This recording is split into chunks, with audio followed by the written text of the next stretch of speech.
Sir ये हमारे पास आई है सऊदीया की जद्दा केबल, जिस तरह पाकिस्तानी वायर होती हैं 329, 729, 736, ये इसी तरह ही होती है। ये भी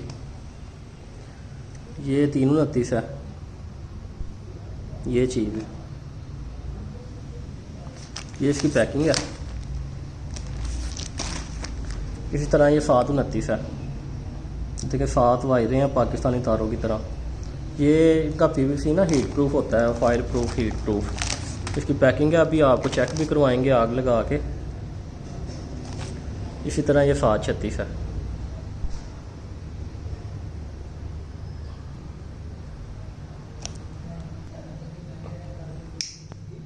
ये देखें इसका पीवीसी जो है ना हीट प्रूफ है, जबकि पाकिस्तानी वायरों का जब पीवीसी होता है ना वो इसी वक्त आग लग जाती है उसे।